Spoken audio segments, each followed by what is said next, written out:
The first bullet in the Blossom Valley Herald's Most Eligible Ladies column had stung worse than a scorpion strike. Miss Violet Reed, too plain for matrimony, though her father's ranch is not. Violet crushed the paper in her fist as tears threatened to spill, the late summer breeze of 1876 doing nothing to cool the burn of humiliation that spread across her cheeks. Violet Reed had never considered herself beautiful, but to see her perceived lack of appeal so callously printed for all of Blossom Valley, Colorado to read was a wound deeper than any physical injury she'd ever suffered. At 22, she had grown accustomed to the whispers and sideways glances, but this public declaration felt like the final nail in the coffin of her hopes for finding love. Her father's sprawling cattle ranch, Silvergrass, was one of the most prosperous in the county, which only seemed to intensify the gossip. The unmarried daughter of Victor Reed was a curiosity, a puzzle that the townsfolk couldn't quite figure out. How could a woman with such a promising dowry remain unwed? The answer, according to local opinion, was written plainly across her face: features too sharp, eyes too widely set, and a smile that revealed slightly crooked teeth. "Pay it no mind, Violet," her father said when he found her sitting on the porch, the crumpled newspaper at her feet. Victor Reed was a practical man who had built his ranch from nothing after moving west following the Civil War. "Those newspaper folks haven't got anything better to write about than nonsense." Violet managed a weak smile. "It's not nonsense if it's true, Pa." Her father's weathered face hardened. "It ain't true. You're my daughter, and there's nothing plain about you." But his words, though kind, couldn't erase what Violet had heard her entire life. The comments had started in school and continued into adulthood, whispered comparisons to her beautiful late mother, suggestions of remedies to improve her appearance, and the pitying looks from married women in town. "I need to check on the new foal," Violet said, standing abruptly. Working with the horses had always been her refuge. Animals didn't care about the symmetry of your features or the fashionability of your dress. As she walked toward the stables, Violet caught sight of her reflection in the water trough. Her chestnut hair was pulled back in a practical braid, revealing the full extent of her angular face. Her eyes, a deep amber that her father often claimed was her best feature, looked back at her sadly. She quickly looked away and continued to the stables. Inside, the familiar smells of hay and horseflesh welcomed her. Silvergrass Ranch was known throughout the territory for its fine horses, and Violet took pride in her role in breeding and training them. If she couldn't be known for beauty, at least she could be respected for skill. The new foal, a spindly-legged colt with a white blaze down his face, nickered softly as she approached. "Hello, little one," she murmured, stroking his velvet nose. "You don't care what I look like, do you?" "Talking to horses again, Miss Reed?" Violet startled at the voice. Leaning against the stable door was Jasper Collins, the son of a neighboring rancher and one of her father's frequent dinner guests. His intention to court her had been obvious from the beginning, but Violet knew it wasn't her face that attracted him, it was the prospect of joining the Reed and Collins ranches. "They're better conversationalists than most people," she replied, keeping her focus on the foal. Jasper chuckled, moving closer.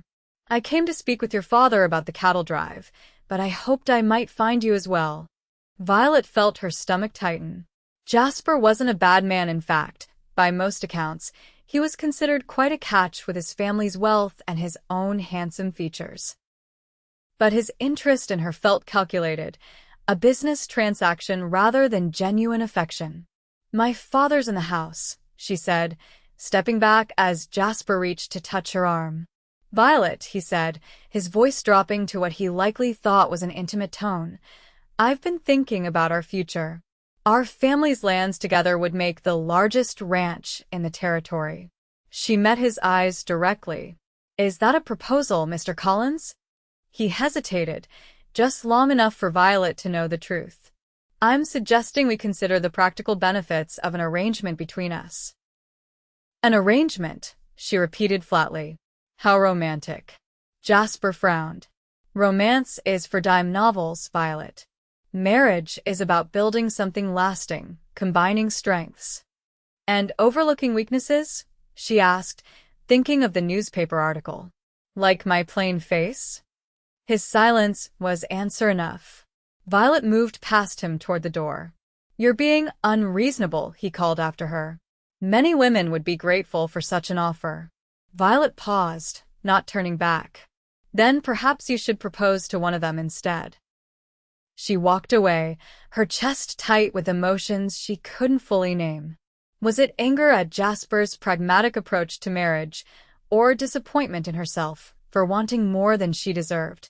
The newspaper's assessment echoed in her mind, too plain for matrimony.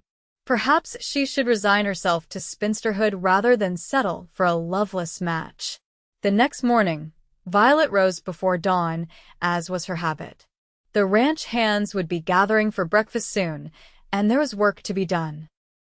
She dressed quickly in her practical riding skirt and cotton blouse, tying her hair back with practiced motions. In the kitchen, she found Maisie, their housekeeper, already preparing a hearty breakfast for the workers. "Morning, Miss Violet," the older woman greeted her. "Your pa's already gone out to the north pasture. Said there's trouble with the fence line." Violet nodded, grabbing a biscuit from the tray. "I'll ride out to help him after I check on the horses." "Before you go," Maisie said, lowering her voice, "there's talk in town about a stranger arriving yesterday. Rode in on the finest black stallion folks have seen in these parts." "Another fortune seeker heading to the mines, I expect," Violet replied, unconcerned. Blossom Valley saw its share of travelers passing through to the gold and silver mines deeper in the mountains. "This one's different, they say. Ask specifically about horse breeders in the area." Maisie gave her a meaningful look. Sheriff pointed him in the direction of Silvergrass. Violet's interest was piqued despite herself. Their ranch's reputation had spread throughout Colorado territory, but it was still unusual for strangers to seek them out directly. "Well, if he comes calling, Pa can handle it," she said, heading for the door. "I'll be in the training corral if anyone needs me." The morning sun was just cresting the eastern mountains as Violet led a spirited 2-year-old mare named Penny into the corral. The horse had shown promise as a cutting horse, with quick reflexes and intelligence that Violet was carefully nurturing. She was so focused on her work with the mare that she didn't notice the rider approaching until he was nearly at the fence. The stranger sat atop a magnificent black stallion, just as Maisie had described, 17 hands high, with powerful shoulders and intelligent eyes. "That's fine horsemanship," the man called out, his voice carrying across the yard. Violet turned, momentarily startled, then guided Penny to a halt. The stranger dismounted in one fluid motion and approached the corral fence. He was tall, broad-shouldered, with dark hair and a face tanned by the sun. His clothes were trail-worn but of good quality, a dark blue shirt, leather vest, and denim pants tucked into well-used riding boots. "Thank you," she replied cautiously, keeping one hand on Penny's neck to steady the curious mare. "Can I help you with something?" The man removed his hat, revealing eyes the color of a summer sky. "Name's Dominic Drake. I'm looking for Victor Reed. My father's checking fence lines in the north pasture," Violet said. "I'm his daughter, Violet. What business do you have with him?" Dominic Drake studied her for a moment, his expression unreadable. "I've come about horses. I'm starting a ranch near Durango and looking to buy breeding stock. The Reed horses are spoken of all the way to Santa Fe." Pride straightened Violet's spine. "We have the finest bloodlines this side of the Mississippi." A smile spread across his face, transforming his serious expression. "So I've heard. Would you mind showing me your stock while I wait for your father's return?" Violet hesitated. Strangers weren't uncommon, but caution was a necessity in the West. Still, there was something straightforward about Dominic Drake that put her slightly at ease, and his obvious appreciation for horse flesh earned him a measure of trust. "I can show you the brood mares and this season's foals," she decided. "Let me put Penny away first." As she led the mare back to the stable, Violet was acutely aware of the stranger watching her. Unlike the calculating gaze of Jasper Collins or the pitying looks of townspeople, his eyes held simple interest and perhaps respect. It was refreshing, if unfamiliar. "Have you worked with horses long, Mr. Drake?" she asked as she secured Penny in her stall. "All my life," he replied, following her at a respectful distance. "My father raised quarter horses in Texas. I was riding before I could walk." "Texas is a long way from Durango," Violet observed. Something flickered across his face. "I've been a lot of places since Texas. Fought in the war, tried my hand at cattle driving, even prospected for a while." He gestured to the ranch around them. "But horses are in my blood. Time to get back to what I know." Violet led him toward the pasture, where the brood maras grazed with their foals. As they walked, she found herself unusually conscious of her appearance, her practical clothes dusty from work, her hair already escaping its braid. Not that it mattered what this stranger thought of her, she reminded herself firmly. "These are our thoroughbred crosses," she explained, pointing to a group of elegant maras. "We've been breeding for speed and endurance." Dominic nodded appreciatively. "Fine animals. You can see the quality in their conformation. The chestnut mare, with the blaze, is our prize broodmare, Duchess. She's passed her stamina to every foal." For the next hour, Violet showed Dominic around the ranch, surprised by his genuine knowledge and thoughtful questions. Most men who came to buy horses spoke only to her father, dismissing her expertise despite her lifetime of experience. But Dominic Drake treated her insights with respect, listening intently and engaging her on breeding theories and training methods. They were examining a yearling colt when the sound of hoofbeats announced her father's return. Victor Reed rode up, his expression curious at the sight of his daughter deep in conversation with a stranger. "Pa," Violet called, "this is Mr. Dominic Drake from Durango. He's interested in breeding stock." Victor dismounted and extended his hand. "Victor Reed, I see my daughter's been giving you the grand tour." "She has, sir," Dominic replied, shaking his hand firmly. "You've built an impressive operation here. Miss Reed knows her horses better than most men I've met in the business." Violet felt a flush of pleasure at the compliment, all the more meaningful for being spoken directly to her father rather than as flattery to her face. Victor's expression warmed slightly. Violet was born with horse sense. Comes from her mother's side.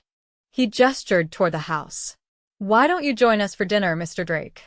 We can discuss business more comfortably." "I'd be honored," Dominic replied.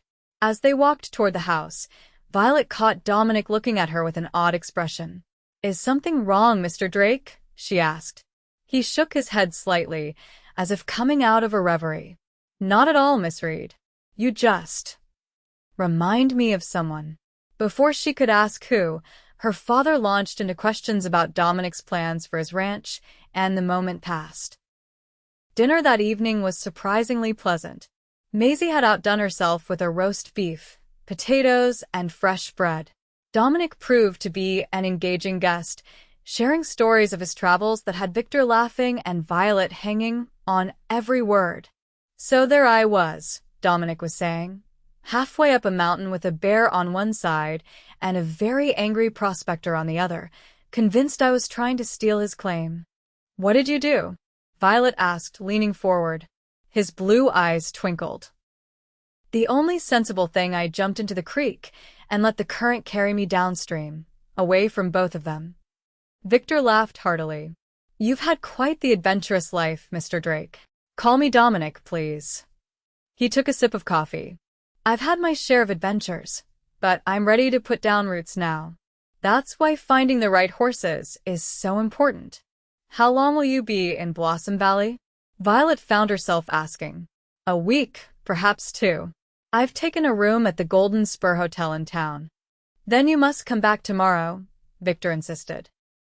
"I'll show you the stallions. If you're serious about starting a breeding program, you'll need at least one good stud." I'd like that, Dominic agreed, his gaze shifting to Violet. Perhaps Miss Reed could show me more of her training methods as well. Violet nodded, surprised at how much she was looking forward to it. There was something about Dominic Drake that put her at ease, a straightforwardness that was refreshing after years of navigating the undercurrents of small-town dynamics. After dinner, as Dominic prepared to leave, he paused beside his magnificent stallion. "He's beautiful," Violet said, admiring the horse's powerful build. "Shadow's been my companion for 6 years now," Dominic replied, patting the horse's neck. "We've covered a lot of ground together." In the fading light, with the mountains silhouetted against the darkening sky, there was a peacefulness to the moment that Violet rarely experienced in the company of others. "Miss Reed," Dominic said suddenly, his voice quieter than before, "I hope I wasn't imagining that we share a common understanding about horses." "You weren't," she assured him. "It's rare to meet someone who truly appreciates them as more than just tools or commodities." He nodded, seeming pleased. "Then I look forward to tomorrow even more." He mounted Shadow with easy grace. "Good night, Miss Reed." As she watched him ride away, Violet felt a curious lightness in her chest. It was only professional respect, she told herself firmly. Nothing more. After all, a man like Dominic Drake, handsome, accomplished, and clearly destined for success, wouldn't look twice at the plain daughter of Victor Reed, no matter how well she understood horses. The newspaper's cruel assessment still echoed in her mind. Too plain for matrimony. She turned back toward the house, determined not to let foolish hopes take root where they could only wither. The next morning brought unexpected complications. Jasper Collins arrived just after breakfast, ostensibly to discuss the upcoming cattle drive with Victor, but his true purpose became clear when he cornered Violet in the parlor. "I've been thinking about our conversation yesterday," he said, standing too close for comfort. "Perhaps I didn't express myself well." Violet took a step back. "You expressed yourself perfectly clearly, Mr. Collins. You want a business merger, not a marriage." Jasper frowned. "That's unfair, Violet.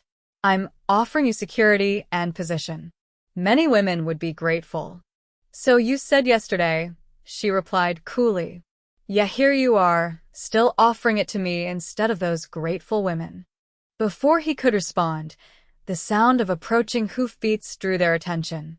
Through the window, Violet saw Dominic Drake riding up to the house, and despite herself, felt a surge of relief at the interruption. Jasper followed her gaze, his expression souring. "Who is that?" "Mr. Drake is interested in purchasing breeding stock," Violet explained, moving toward the door. "If you'll excuse me, I promise to show him our training methods." "Violet," Jasper caught her arm, his voice lowering, "don't be foolish. You know as well as I do that your options are limited. My offer is the best you're likely to receive." The word stung, echoing too closely the newspaper's assessment and her own private fears. But something in her rebelled against accepting his evaluation of her worth. "Mr. Collins," she said firmly, removing his hand from her arm, "I would rather live alone for the rest of my life than marry a man who considers me a consolation prize." She left him standing in the parlor and went outside to greet Dominic, hoping her face didn't betray the turmoil of emotions Jasper had stirred. "Good morning, Miss Reed," Dominic called, dismounting. Today he wore a clean white shirt and dark vest that highlighted the breadth of his shoulders. "I hope I'm not too early." "Not at all," she assured him. "My father's in the stables, preparing to show you the stallions." Dominic glanced past her to where Jasper had appeared in the doorway. "I didn't realize you had other company. I can come back later if this is inconvenient." "Mr. Collins was just leaving," Violet said pointedly, not looking back at Jasper. Jasper stepped forward, extending his hand to Dominic with forced cordiality. "Jasper Collins. My family owns the neighboring ranch to the east." "Dominic Drake," came the reply as they shook hands. "I'm starting a horse ranch near Durango." "Durango?" Jasper raised an eyebrow. That's Apache territory. Risky investment. Dominic's expression remained pleasant, but cooled noticeably. The treaties are holding, and I've found that respect goes a long way with the native peoples. An uncomfortable silence fell, broken when Victor emerged from the stables and called out, "Drake, Come see what I've got to show you." with a polite nod to Jasper. Dominic followed Violet toward the stables. As they walked, he asked quietly, "A friend of the family? A neighbor?" Violet replied simply, "And a persistent one." Something in her tone must have conveyed her discomfort, because Dominic gave her a searching look, but didn't press further. The morning passed pleasantly as Victor proudly showed off his prize stallions. Dominic asked intelligent questions and clearly knew quality when he saw it. By lunchtime, he had expressed serious interest in purchasing 2 yearling colts and possibly a stallion, depending on price. "Why don't you show Drake your training methods this afternoon, Violet?" Victor suggested as they walked back to the house. "I've got to ride into town for supplies anyway." Dominic turned to her expectantly. "I'd appreciate that if you're willing." "Of course," she agreed, ignoring the fluttering in her stomach at the prospect of spending the afternoon alone with him. After a quick lunch, Violet led Dominic to the training corral where several young horses waited. For the next few hours, she demonstrated her gentle but firm approach to training, showing how she used patience and understanding rather than force to gain the animal's trust. Dominic watched attentively, occasionally asking questions or offering observations that showed his own expertise. When she handed him the lead rope to try her methods with a spirited filly, their fingers brushed momentarily. The contact, though fleeting, sent an unexpected warmth up Violet's arm. "You have a gift," Dominic said as the afternoon wore on. "These horses trust you completely." Violet smiled, brushing stray hair from her face. "They know I respect them. That's all anyone wants, really, human or horse." "Is that what you want, Violet?" he asked, using her first name for the first time. The way he said it, with quiet sincerity, made it sound like something precious. She looked up, surprised by the personal question and the intensity in his blue eyes. "I suppose it is," she admitted. "Respect is harder to come by than many people think. Especially for a woman in the West," he nodded. "I've noticed how the ranch hands defer to you, though. You've earned their respect." "Some people's respect comes easier than others," she said, thinking of Jasper and the townspeople who only saw her as Victor Reed's plain daughter. Dominic was quiet for a moment, leading the filly in a gentle circle. "May I speak frankly, Miss Reed?" "Please do," she replied, curious. "I overheard part of your conversation with Collins this morning," he admitted. "I wasn't trying to eavesdrop, but his voice carries." Violet felt her cheeks flush with embarrassment. "Mr. Collins has certain ideas about practical arrangements," she said stiffly. "He's a fool," Dominic said simply. The unexpected statement caught her off guard. "I beg your pardon?" Dominic handed the filly back to her, his expression serious. "Any man who sees you as a consolation prize is a fool who doesn't deserve your consideration." Violet didn't know how to respond. No one had ever spoken so directly about her worth before, certainly not a man she'd known for barely 2 days. "You don't have to say that," she finally managed. "I know what I am." "And what is that?" he asked, stepping closer. She looked away. "Practical. Capable. Not The kind of woman men write poetry about." To her surprise, Dominic laughed softly. "Poetry is overrated. Give me honesty and intelligence any day." His expression grew more serious. "Besides, you don't see yourself clearly." Before she could ask what he meant, the sound of approaching riders interrupted them. Victor was returning from town, accompanied by 2 of the ranch hands. The moment broken, Violet busied herself with securing the filly while Dominic moved to greet her father. The conversation had left her feeling unsettled, torn between dismissing his words as mere politeness and allowing herself to believe he might genuinely see something in her that others didn't. That evening, Victor invited Dominic to stay for supper again. As they ate, her father shared news from town. There's a dance at the Grange Hall Saturday night, he mentioned. Harvest celebration. Whole county will be there. Sounds like a fine time, Dominic replied. Do you attend these gatherings, Miss Reed? Violet nodded, though without enthusiasm. Sometimes. They're a good opportunity for the community to come together. What she didn't say was how she dreaded the sidelong glances and pitying smiles, the way the young men asked her to dance out of obligation to her father rather than any desire for her company. Perhaps you'd do me the honor of saving me a dance? Dominic asked unexpectedly. Violet looked up, startled. You're planning to attend? I'll be in town anyway, he shrugged. And I enjoy dancing, though I'm not as graceful on a dance floor as I am in a saddle. I'd be happy to dance with you, Mr. Drake, she replied, trying to sound casual despite the sudden quickening of her pulse. Victor looked between them with interest, but said nothing, a fact for which Violet was grateful. The last thing she needed was her father getting ideas about a man who was, after all, only being polite to a business associate's daughter. After dinner, as Dominic prepared to leave, he paused on the porch. The evening was clear, with stars beginning to appear in the darkening sky. I meant what I said earlier, he said quietly, when they were momentarily alone. About you not seeing yourself clearly. Violet folded her arms, uncomfortable with the direction of the conversation. Mr. Drake, you hardly know me. That's true, he acknowledged. But sometimes a fresh perspective sees things that familiarity blinds us to.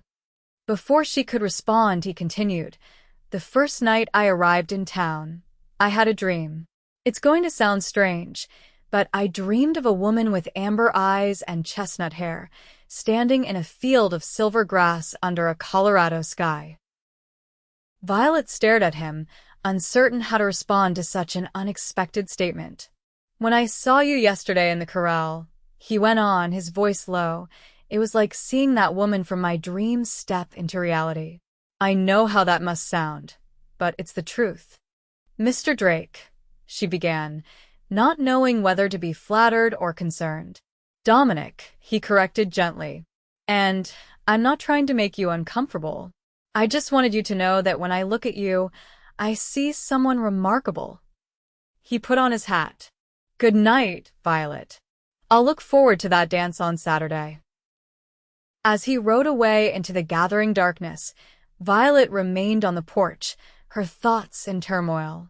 No man had ever spoken to her that way before, with sincerity unmarred by calculation or pity. Part of her wanted to believe him, while another part warned that such belief would only lead to disappointment. He's a good man, her father said, joining her on the porch.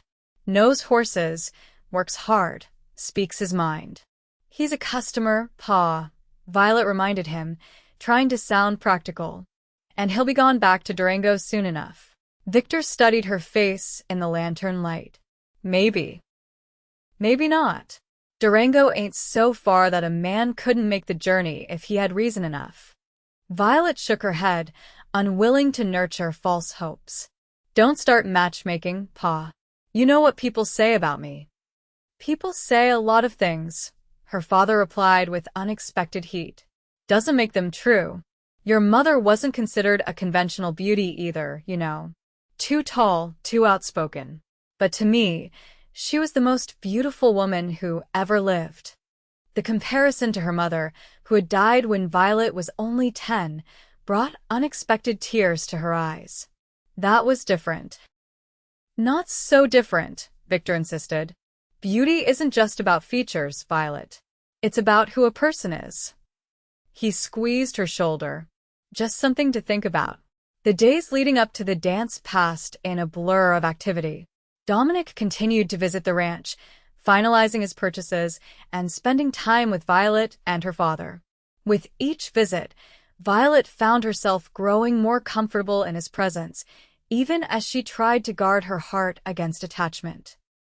On Thursday, he joined her on a ride to check the condition of the mountain pastures where some of the horses grazed during summer. Away from the ranch, With only the vast Colorado landscape surrounding them, conversation flowed easily between them. "How did you learn so much about horses?" Dominic asked as they rode side by side along a ridge overlooking the valley. "Your expertise goes beyond what most ranchers know." Violet smiled, thinking back. "My mother loved horses. She was the one who started our breeding program. After she died, I threw myself into learning everything I could about them. It was a way to stay connected to her." "She must have been an exceptional woman." "She was," Violet nodded. "Strong, independent. She came west as a schoolteacher before meeting my father." "I see where you get it from, then," Dominic observed. "Get what?" "Your strength. Your knowledge. The way you carry yourself like you belong exactly where you are." Violet laughed softly. "Is that how you see me?" "Most people in town would describe me very differently." Dominic's expression grew serious. "What happened the other day with that newspaper? It made me angry." She looked at him in surprise. "You know about that?" He nodded. "The bartender at the hotel mentioned it. Seemed to think it was amusing gossip for a newcomer." Violet felt her face grow hot with embarrassment. "Now you understand why your compliments are hard for me to believe." Dominic reined his horse to a stop, forcing her to pause as well. "Violet, look around you," he said, gesturing to the breathtaking landscape. "Some people come to these mountains and only see rocks and dirt. Others see the most beautiful place on God's earth."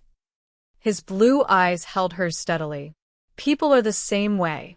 What one person sees as plain, another sees as extraordinary. It's not about who's right, it's about perspective." "That's a kind way to look at it," she said, trying to maintain her practical demeanor despite the hope his words kindled. "It's the truth," he replied simply. "And the people of Blossom Valley may have known you all your life, but that doesn't mean they see you clearly." They continued their ride, the conversation shifting to safer topics, but Dominic's words lingered in Violet's mind.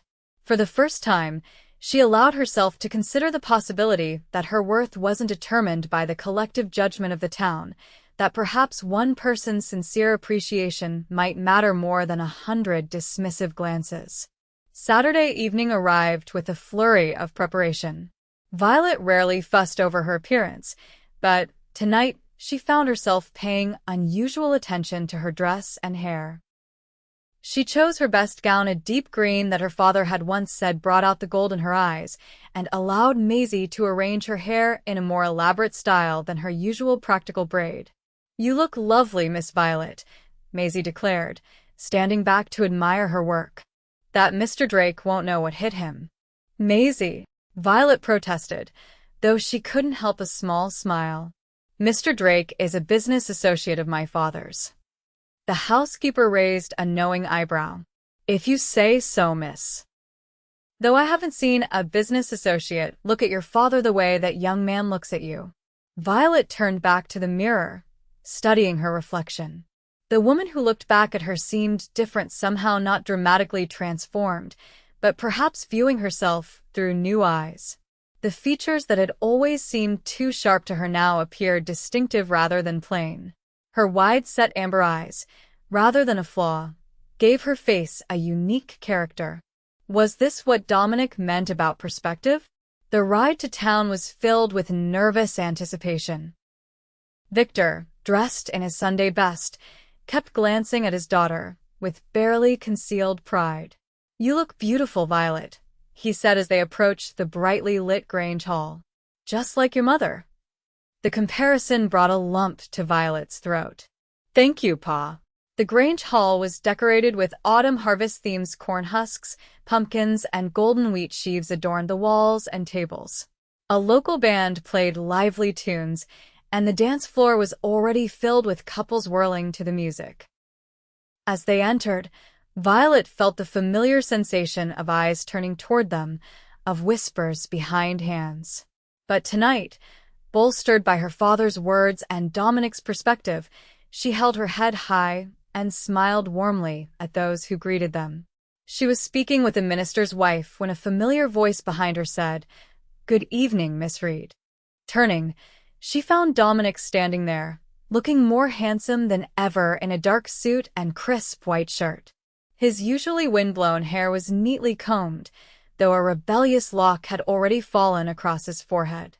"Mr. Drake," she greeted him, unable to keep the pleasure from her voice. "You clean up well for a horse rancher." He grinned, the smile reaching his eyes. "I do own one suit without dust on it, saving it for special occasions." His gaze traveled appreciatively over her appearance. "You look beautiful, Violet."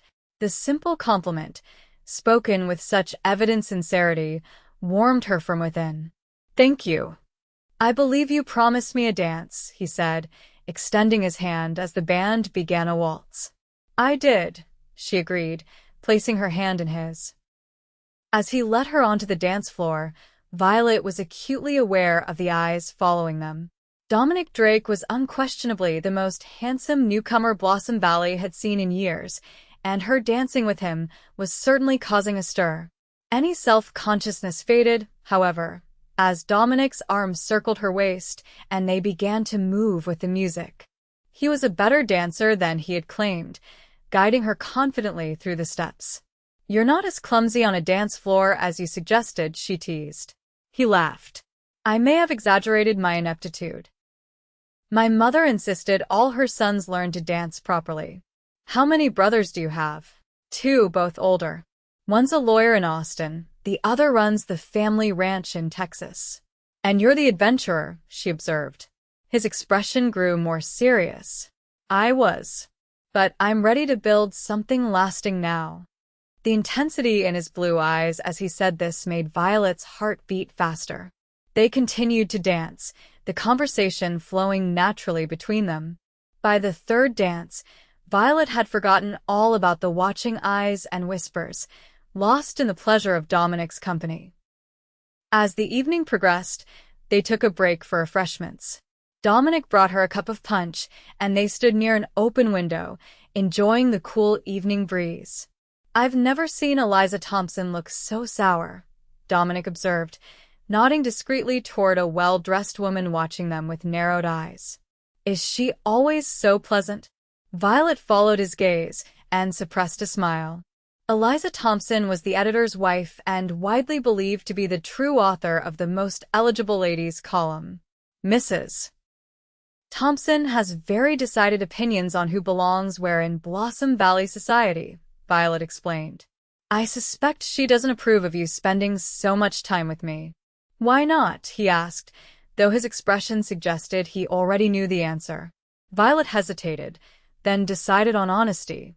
"Because according to the social hierarchy of Blossom Valley, someone who looks like you should be courting someone who looks like." "Well, not me." Dominic's face hardened. "Then the social hierarchy of Blossom Valley is even more foolish than I thought." He set down his punch cup with more force than necessary. "Dance with me again?" She nodded, surprised by the intensity of his reaction. As they returned to the dance floor, Dominic deliberately led her to the center, where they would be most visible to the entire gathering. "You're causing a scandal, Mr. Drake," she murmured as they began to dance. "Good," he replied, his hand warm against her back. "Maybe it will give them something worthwhile to gossip about for a change." As they danced, Violet caught sight of Jasper Collins watching them from across the room, his expression dark. He had greeted her coolly earlier in the evening but made no attempt to claim a dance. "Your neighbor doesn't look pleased," Dominic noted, following her gaze. "Mr. Collins believes I've rejected a very generous offer," she replied dryly. Dominic's arm tightened slightly around her waist. "His loss. My gain." The simple statement, spoken so matter-of-factly, sent a shiver of pleasure through Violet. But caution held her back from reading too much into his words. After all, Dominic would be returning to Durango soon, his business in Blossom Valley concluded. As the dance ended, Jasper approached them, his smile not reaching his eyes. "Might I have the next dance, Violet?" "For old time's sake." Before she could respond, the band struck up a lively reel that required changing partners throughout the dance. "Perfect timing," Dominic said smoothly. We can all participate in this one.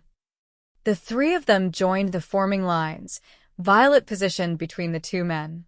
As the dance progressed and partners changed, she found herself alternately in Dominic's confident embrace and Jasper's stiff one. When the pattern briefly brought her face to face with Jasper, he murmured, "He'll be gone within the week, Violet. Don't fool yourself into thinking otherwise." Before she could retort, the dance moved her on to the next partner. When she returned to Dominic, his expression told her he had noticed Jasper's comment. "Everything all right?" he asked quietly as they circled each other. "Just Mr. Collins being his charming self," she replied with forced lightness. Dominic's eyes darkened. "Would you like to leave?" The concern in his voice touched her. "No," she said firmly. "I'm enjoying myself too much to let Jasper Collins spoil the evening." He smiled, squeezing her hand as they parted for the next figure. "That's what I admire about you, Violet Reed. You've got grit." The dance continued, and despite Jasper's attempts to dampen her spirits, Violet found herself genuinely enjoying the evening. Dominic stayed close by her side, his attentions making it clear to everyone present that his interest in her was more than casual politeness. As the night drew to a close, Dominic escorted Violet and her father to their wagon. "It was a pleasure, Mr. Reed," he said, shaking Victor's hand. "Would it be all right if I called on Violet tomorrow afternoon?" Victor glanced at his daughter, a smile tugging at his lips. "I believe that's for Violet to decide." Dominic turned to her expectantly, his expression hopeful. "Miss Reed, would you do me the honor of taking a Sunday ride with me tomorrow?" Violet knew she should be cautious, that allowing her feelings for this man to develop further would only lead to heartache when he returned to Durango. But looking into his earnest blue eyes, she couldn't bring herself to refuse. "I would like that," she said softly. His smile was like sunrise breaking over the mountains. "I'll come by after church." As they drove home, Victor maintained a thoughtful silence until they were nearly at the ranch. "He's serious about you," he finally said. "Drake, I mean." Violet sighed. "Pa, he's buying horses and being friendly. Don't read too much into it. I've been around a long time, daughter. I know the look of a man who's found what he's been searching for." He patted her hand. "Just keep an open mind, that's all I'm saying." That night, as Violet prepared for bed, she found herself lingering before the mirror. The woman who looked back at her seemed different somehow, eyes brighter, cheeks flushed with more than just the excitement of the evening. Could it be possible that Dominic truly saw something in her that others didn't? That his interest was genuine rather than a temporary diversion or a means to a business end? She thought of how it felt to be in his arms as they danced, how his eyes had followed her throughout the evening, how he had proudly stood beside her despite the whispers and stares. For the first time in years, Violet allowed herself to hope. Sunday dawned clear and bright, the autumn air crisp with the promise of the coming winter. After church services, where Violet was acutely aware of Dominic sitting several pews behind her family, she hurried home to change for their ride. He arrived promptly at 2 o'clock, riding Shadow, and leading a gentle bay mare for Violet. "I borrowed her from the livery," he explained. "Thought we might ride up to Sentinel Ridge. The view is spectacular." Violet, dressed in her riding skirt and a blue blouse that matched the color of the sky, nodded her agreement. "It's one of my favorite places." They set off, riding at a comfortable pace through the golden aspen groves that flanked the mountain trails. The leaves rustled in the gentle breeze, creating a soothing backdrop to their conversation. "How long have you lived in Blossom Valley?" Dominic asked as they followed the winding trail upward. "All my life," Violet replied. "My father came here after the war and met my mother, who is teaching at the local school. They built Silvergrass together." "You never thought of leaving? Seeing other places?" She considered the question. "Sometimes I've wondered what it might be like elsewhere, but the ranch is in my blood, I suppose. And someone needs to carry on what they started."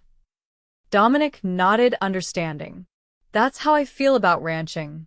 I tried other paths, but nothing else ever felt right. As they climbed higher, the conversation flowed easily between them, touching on everything from books they had read to their hopes for the future. Dominic spoke of his plans for his Durango ranch with contagious enthusiasm, describing the house he intended to build and the bloodlines he hoped to establish. "It sounds wonderful," Violet said sincerely. "You've thought of everything." "Almost everything," he replied with a significant look that she couldn't quite interpret. They reached Sentinel Ridge by mid-afternoon. The view was indeed spectacular. The valley spread out below them, the river winding like a silver ribbon through the landscape, and the distant mountains rising majestically against the horizon. They dismounted and secured the horses, then sat on a sun-warmed rock overlooking the valley. For a while, they simply enjoyed the view in companionable silence. "I can see why you love it here," Dominic finally said. "It's like looking at a piece of heaven." Violet smiled. "That's what my mother used to say. She claimed God spent extra time on Colorado." "A wise woman," he nodded. Then, after a moment's hesitation, he turned to face her directly. "Violet, there's something I need to tell you." The seriousness in his tone made her heart skip a beat. "What is it?" Dominic took a deep breath. "I haven't been entirely honest about my reasons for coming to Blossom Valley." Violet tensed, a sudden fear gripping her. Was he already married? A fugitive?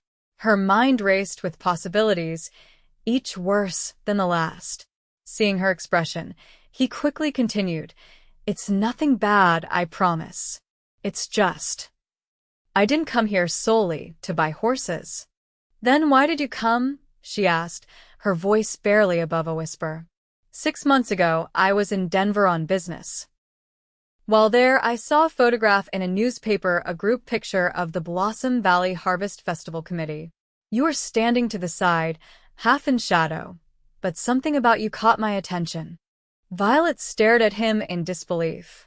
"A photograph? Of me?" He nodded. "I couldn't explain it, but I couldn't get your image out of my mind.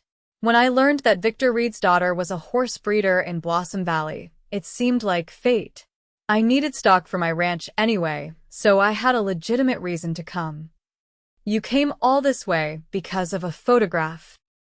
Violet was struggling to comprehend his revelation. "I know how it sounds," he admitted, running a hand through his hair. "Impulsive. Maybe even foolish. But I've learned to trust my instincts, and something told me I needed to meet you." Violet looked away, her emotions in turmoil. Part of her was touched by his admission, while another part was wary. "And then you arrived and found the reality didn't match the image," she said quietly. "No," he said firmly, taking her hand. "I arrived and found that the reality far exceeded anything I could have imagined. The photograph showed me a face. Blossom Valley showed me a woman of intelligence, skill, and remarkable strength." His blue eyes held hers with unwavering intensity. "I didn't lie about the dream, Violet. After seeing that photograph, I did dream of you standing in a field with silver grass under a Colorado sky. But even my dreams didn't do justice to the woman I've come to know these past days." Violet's heart was pounding so hard, she was certain he must hear it. "Dominic, I don't know what to say." "You don't have to say anything yet," he assured her. "I just wanted you to know the truth before I ask what I came here to ask." "Which is?" Dominic shifted to face her more directly, still holding her hand in his. "I'm returning to Durango next week to begin building my ranch. But I don't want to go without knowing if there's a chance for us. For something more." Violet felt as though the world had suddenly tilted beneath her. This man, this handsome, kind, intelligent man who could surely have his pick of women, was actually suggesting a future that included her? "You can't be serious," she said, the words escaping before she could stop them. Dominic's expression fell. "I've never been more serious about anything in my life." "But you've known me less than 2 weeks," she protested. "And I'm not what men like you choose." His brow furrowed. Men like me? Handsome men. Men who could have anyone. She gestured vaguely toward herself. I'm the plain daughter of a rancher, practical and unexceptional. The woman everyone overlooks. Dominic's expression shifted from hurt to determination. He reached out, gently tilting her face up to meet his gaze. Violet Reed, you are the least unexceptional woman I have ever met. From the moment I saw you working with that mare in the corral, I knew you were extraordinary.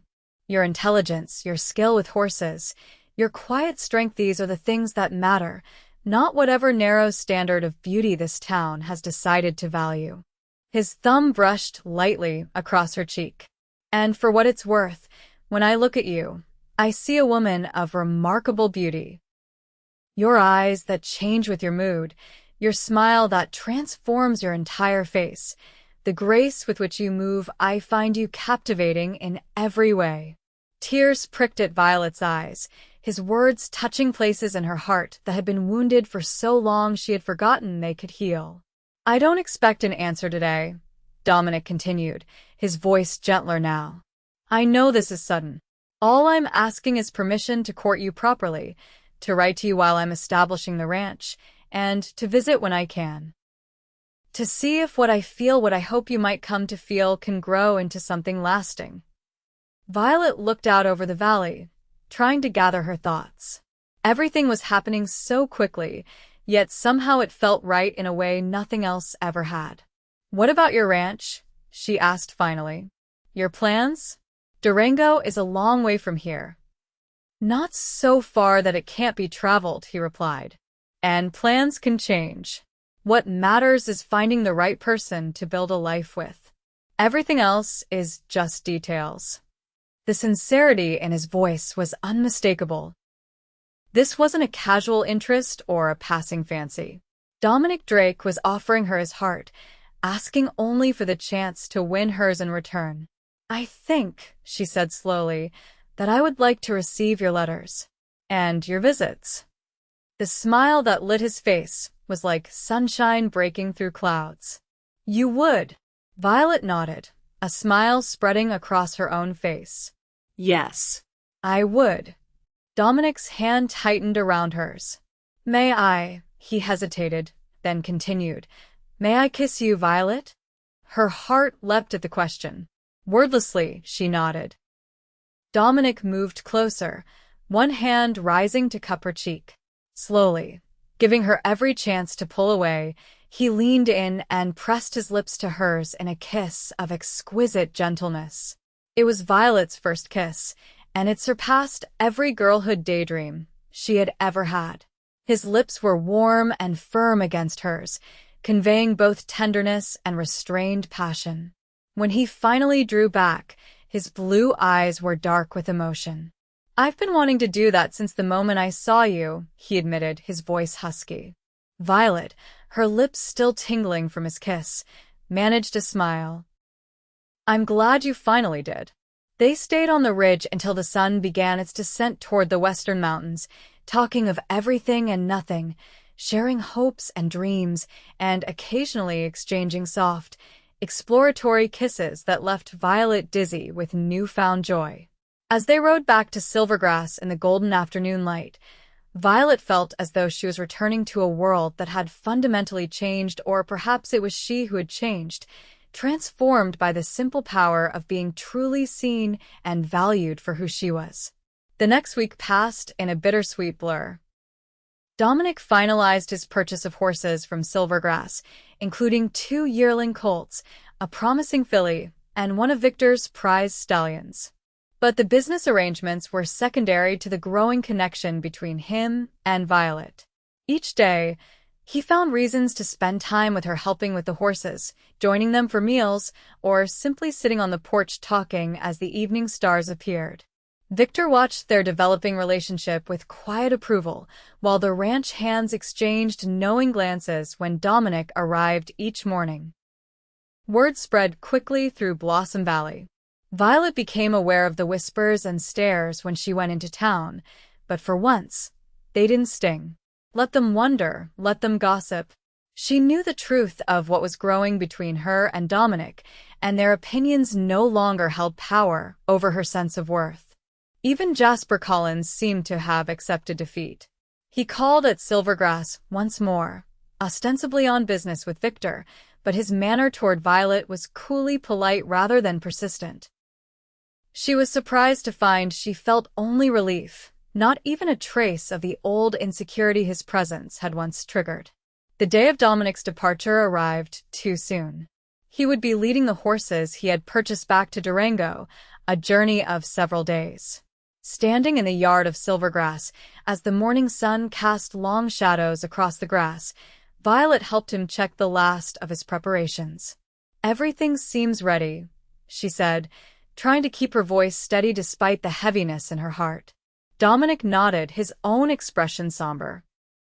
"I'll write as soon as I reach Durango," he promised. "And I'll be back before the first snow." "You'd better be," she tried to tease, though her smile wobbled slightly. "Those colts will need checking." He stepped closer, taking both her hands in his. "Violet Reed, these past 2 weeks have been the most important of my life. I came to Blossom Valley looking for horses and found something infinitely more precious." "So did I," she admitted softly. Victor approached from the house, giving them a moment of privacy before joining them. "All set, Drake?" he asked, extending his hand. "Yes, sir," Dominic replied, shaking it firmly. "I can't thank you enough for your hospitality. And for—" His gaze shifted briefly to Violet. "Everything else." Victor nodded, understanding. "You take care on the trail. Apache country is mostly peaceful these days, but it pays to stay alert." "I will," Dominic assured him. After a few more moments of conversation, there was nothing left to delay the inevitable. Dominic turned to Violet one last time. "Walk with me to the gate?" he asked. She nodded, falling into step beside him as he led Shadow and the string of purchased horses toward the ranch entrance. When they reached the gate, out of earshot of the others, Dominic turned to face her. "I meant every word I said on Sentinel Ridge," he told her, his blue eyes intense. "This isn't goodbye, Violet. It's just the beginning." "I know," she said, willing herself to believe it despite the voice of doubt that whispered he might never return once he was back in Durango, away from her plain face and the spell of these unusual days.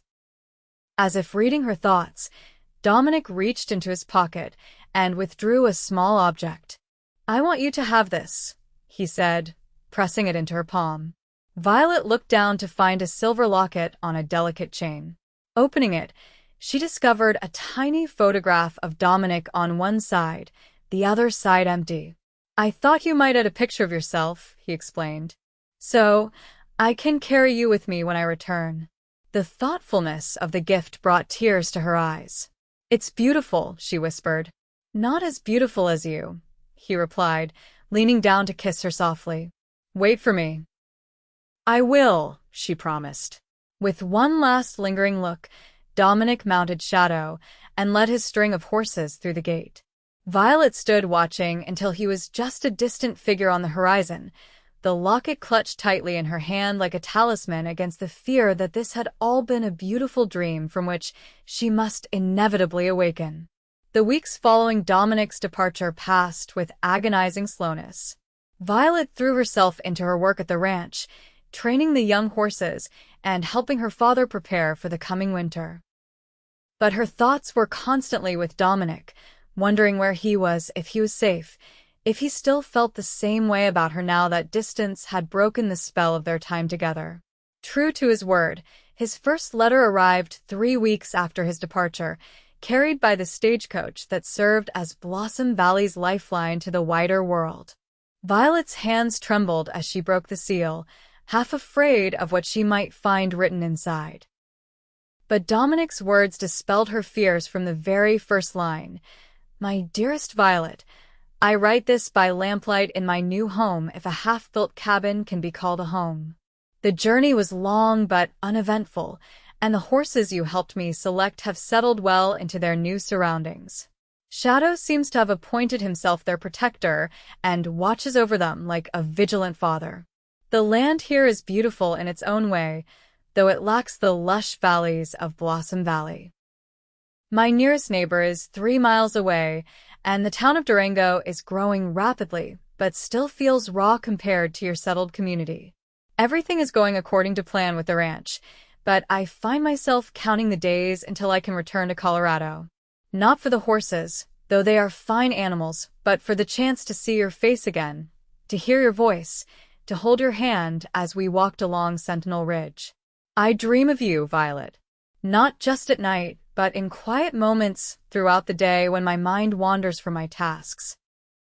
I see your smile, hear your laugh, feel the touch of your hand in mine. Tell me about your days. What are you doing? How fare the horses? Has Penny mastered that cutting move you were teaching her? Is your father well? I have enclosed a small token, a pressed wildflower that grows abundantly here. The locals call it Durango gold. I thought its color matched your eyes. With deepest affection, Dominic. Violet read the letter 3 times before carefully folding it and pressing it to her heart. He hadn't forgotten her. The distance hadn't changed his feelings. The knowledge was like sunshine after rain, warming her from within. That night, she sat at her small writing desk and penned a reply, pouring out her thoughts and feelings with a freedom she had never before allowed herself. She told him about the ranch, about Penny's progress, about the changing season bringing brilliant color to the aspen groves, and more hesitantly about how much she missed him, how his absence felt like a physical ache that only his return could heal. Over the next 2 months, their correspondence flourished. Each letter from Dominic revealed more of his heart, his hopes, his dreams for the future, dreams that increasingly included her. And with each letter she wrote in return, Violet found herself opening more of her soul to him, sharing thoughts and feelings she had never expressed to anyone else. In town, the gossip had evolved from incredulity to speculation. Why was Victor Reed's plain daughter still receiving letters from the handsome stranger? What could he possibly see in her? Some suggested he was merely using her to maintain his connection to Silvergrass's fine horses. Others, more kindly, suggested that perhaps Dominic Drake saw something in Violet Reed that the rest of them had missed. Violet no longer cared what they thought. The person whose opinion mattered most was hundreds of miles away, building a ranch and writing her letters that she kept tied with a ribbon in a special box beside her bed. As October gave way to November, and the first snow dusted the higher elevations, Violet began to watch the road from town with increasing anticipation. Dominic had promised to return before the first snow, and though the passes remained open, winter was undeniably approaching. It was on a crisp, clear morning in late November that Maisie burst into the kitchen where Violet was helping prepare preserves for the winter. "Rider coming," the housekeeper announced, her eyes bright with excitement. On a big black horse. Violet's heart leapt. Setting down the jar she was filling, she hurried to the window. In the distance, a lone rider was approaching at a steady pace. Even from this distance, she would know that silhouette anywhere. Without pausing to grab a coat, Violet ran outside into the yard. The temperature was barely above freezing, but she felt nothing but warmth as she watched Dominic draw nearer. When he caught sight of her waiting, he urged Shadow into a gallop for the final stretch. He reined in before her, his face alight with joy and something deeper, more profound. For a moment, they simply looked at each other, drinking in the sight after so many weeks of separation. Then Dominic was dismounting in one fluid motion and closing the distance between them in 3 long strides. His arms went around her, lifting her off her feet in an embrace that spoke more eloquently than words of how much he had missed her. "Violet," he breathed, setting her down but keeping his arms around her. "My Violet." She looked up into his beloved face, noting the new lines of weariness around his eyes, the slight weathering of his skin from weeks of outdoor work. He was thinner, more rugged, but his blue eyes held the same warmth, the same intensity that had captured her heart. You came back, she said, the simple statement containing all her past doubts and present joy. Wild horses couldn't have kept me away, he replied, his voice husky with emotion. Then, uncaring of who might be watching, he lowered his head and kissed her with a passion that left her breathless. When they finally parted, Dominic rested his forehead against hers. I have so much to tell you, he said. So much has happened. Come inside, she urged, suddenly aware of the cold and of the faces watching from the windows of the house. You must be exhausted from the journey. Inside, amidst the warmth and welcome of Silvergrass, Dominic greeted Victor with a firm handshake that turned into a brief embrace.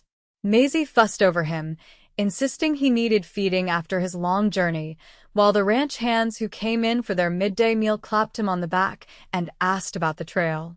It wasn't until after dinner, when Victor tactfully suggested they might want some privacy, that Violet and Dominic were able to speak alone. They sat in the parlor, the fire crackling cheerfully in the grate, casting a golden glow over the room. The ranch is coming along well, Dominic told her, his hand warm around hers. The cabin is finished rough but solid. The corral and stable are built, and I've fenced enough pasture for the horses I have now. His expression grew more serious. But it's a lonely place, Violet. Beautiful, full of potential, but empty in ways I never expected. She squeezed his hand encouragingly. It's still new. Once you've been there longer, it's not that, he interrupted gently. It's not about time or familiarity. It's about what's missing. His blue eyes held hers steadily. Who's missing? Violet's heart began to race. Dominic. He shifted, moving from the sofa to kneel before her, still holding her hand in his. I had a whole speech planned, he said with a rueful smile. Practiced it all the way from Durango. But now that I'm here, looking at you, words seem inadequate. From his pocket he withdrew a small box. I built the ranch with my own hands, Violet. It's a good piece of land with abundant water and grass for horses. But it's not a home. Not without you. He opened the box to reveal a simple but beautiful ring, a small diamond flanked by 2 sapphires set in silver. This was my grandmother's, he explained. My mother gave it to me before I left Texas, saying I should save it for the woman who captured my heart completely. Violet stared at the ring, then at Dominic's earnest face, hardly daring to believe this moment was real. Violet Reed, he said, his voice steady despite the vulnerability in his eyes. From the moment I saw your photograph, something in me recognized you. Meeting you confirmed what my heart already knew, that you are the woman I've been waiting for all my life. Your strength, your kindness, your incredible spirit, everything about you calls to everything in me. He took a deep breath. I'm asking you to marry me, to come to Durango and make my house a home. To build a life and a future with me. His lips curved in a tender smile. To let me spend the rest of my days showing you how beautiful you truly are, inside and out. Tears filled Violet's eyes, spilling over to trace warm paths down her cheeks. For a moment, she couldn't speak, overwhelmed by the depth of emotion his words had unleashed. Violet, Dominic prompted anxiously. If it's too soon, or if you need more time. Yes, she interrupted, her voice breaking on the word. Yes, Dominic Drake, I will marry you. Joy blazed across his face. He slipped the ring onto her finger, then rose to gather her into his arms, kissing her with a tenderness that spoke of promises kept and a lifetime of love to come. When they finally drew apart, Violet looked down at the ring glittering on her finger. It's beautiful, she whispered. It suits you, he replied, brushing a tear from her cheek. But not half as beautiful as the woman wearing it. There was a time I would have thought you were just being kind, she admitted. But you've taught me to see myself through different eyes. Dominic smiled, touching her face gently. Not different eyes, Violet. Just honest ones. The rest of the world will catch up eventually. They were married on Christmas Eve in the small church in Blossom Valley, with snow falling gently outside the windows and candlelight illuminating the simple decorations. Violet wore a gown of deep ivory satin that her father had ordered specially from Denver, and carried a bouquet of winter greenery and dried wildflowers, including the pressed Durango gold that Dominic had sent in his first letter. The entire town turned out for the wedding, curiosity as much as goodwill bringing some of them. But as Violet walked down the aisle on her father's arm, her eyes fixed on Dominic waiting for her at the altar, she found she no longer cared what anyone else thought. The love shining in his eyes as he watched her approach was all the validation she would ever need. After the ceremony, as they greeted their guests at the reception held in the Grange Hall, Eliza Thompson approached them with a somewhat forced smile. "Congratulations, Mrs. Drake," she said, her gaze flicking over Violet's radiant face and simple but elegant gown. "You make a surprising couple." Before Violet could respond, Dominic's arm tightened around her waist. "Not surprising at all, Mrs. Thompson," he replied pleasantly. "Anyone who truly knows Violet understands exactly why I fell in love with her." The older woman had the grace to look slightly abashed. "Well, I wish you both happiness," she said, moving away to join her husband. "That was diplomatic of you," Violet murmured to Dominic. He grinned. "I was tempted to be less diplomatic, but it's Christmas Eve and our wedding day. Even Mrs. Thompson deserves some goodwill." They left for Durango 2 days after Christmas, Victor promising to visit in the spring once the mountain passes were clear. The journey was long and sometimes difficult, with winter weather making the trails treacherous in places. But with Dominic at her side, Violet faced each challenge with confidence, excited to begin their new life together. When they finally crested the ridge overlooking Dominic's ranch, Violet's breath caught at the beauty of the landscape. The cabin he had built stood solid and welcoming in a small valley, with mountains rising majestically behind it. The corral and stable he had described in his letters were visible, along with fenced pastures where horses grazed despite the patches of snow. "Welcome home, Mrs. Drake," Dominic said softly, reaching across to take her hand. Violet smiled, her heart full. "It's beautiful," she said sincerely. "Even more than you described." "It's just the beginning," he promised. "We'll build something wonderful here, together." And they did. Over the years that followed, Dominic and Violet transformed the small cabin into a comfortable home, added outbuildings as their horse breeding operation expanded, and eventually built a larger house as their family grew. Their reputation for fine horses spread throughout the territories, drawing buyers from as far away as California and Texas. Violet's keen eye for bloodlines and Dominic's skill with training created a breeding program that was second to none in the West. But their greatest achievement, they both agreed, was the family they created together. Their first child, a daughter they named Diana, was born a year after their marriage, a bright, spirited girl with her father's blue eyes and her mother's chestnut hair. She was followed 2 years later by a son, Daniel, who inherited Violet's amber eyes and Dominic's easy charm. Victor Reed was a frequent visitor, especially after he retired and turned the management of Silvergrass over to a trusted foreman. He delighted in his grandchildren and in seeing his daughter so completely happy and fulfilled. On their 10th wedding anniversary, as they sat on the porch of their home watching the sunset paint the mountains in shades of gold and pink, Dominic took Violet's hand in his. "Any regrets?" he asked softly.